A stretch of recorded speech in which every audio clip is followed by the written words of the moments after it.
पाकिस्तान और अफगानिस्तान के बीच तनाव बरकरार है। सुरक्षा चिंताओं को दूर करने के लिए 26 अक्टूबर को इस्तांबुल में हुई दोनों पक्षों की शांति वार्ता विफल होती दिख रही है। लिखित गारंटी, शरणार्थियों की वापसी और व्यापक सुरक्षा चिंताओं पर गतिरोध से समझौते पर संकट खड़ा हो गया है। इससे एक बार फिर दोनों देशों के बीच जंग छिड़ने का अंदेशा पैदा हो गया है। दरअसल पाकिस्तान और अफगानिस्तान के बीच इसी महीने भीषण सैन्य संघर्ष के बाद दोनों देशों में 19 अक्टूबर को कतर में सीज फायर समझौता हुआ था। कतर के बाद दोनों देशों के प्रतिनिधिमंडलों ने तुर्की के इस्तांबुल में बैठक की, लेकिन ये बैठक सफल होती नहीं दिख रही। मीडिया रिपोर्ट्स की माने तो इस्तांबुल में पाकिस्तान और अफगानिस्तान के बीच शांति वार्ता बहुत अच्छी नहीं रही। बातचीत में खटास की वजह पाकिस्तान की मनमानी और तालिबान नेतृत्व के प्रति उसका अविश्वास है। पाकिस्तान ने लिखित आश्वासन मांगा है कि अफगानिस्तान की धरती का इस्तेमाल तहरीक तालिबान पाकिस्तान यानी टीटीपी नहीं करेगा।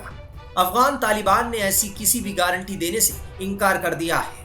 बताया जा रहा है कि तालिबान ने 15 लाख अफगान शरणार्थियों के निकालने के पाकिस्तान सरकार के फैसले की कड़ी आलोचना की है। तालिबान ने कहा है कि पाकिस्तान की इसी जिद ने मानवीय और कूटनीतिक संकट पैदा कर दिया है।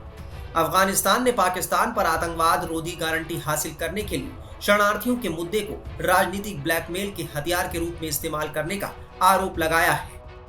ये बयान रविवार को खैबर पख्तूनख्वा में पाकिस्तान अफगानिस्तान सीमा पर ताजा झड़पों की खबरों के बाद आया है। इस झड़प में कम से कम 5 पाकिस्तानी सैनिक मारे गए हैं। दरअसल अगस्त 2021 में तालिबान के काबुल पर कब्जे के बाद से पाकिस्तान में लगातार हमले हो रहे हैं। पाकिस्तान का आरोप है कि टीटीपी के आतंकियों को अफगान धरती से हमला करने की इजाजत दी जा रही है, लेकिन अफगान प्रशासन इस पर ठोस कार्रवाई नहीं कर रहा।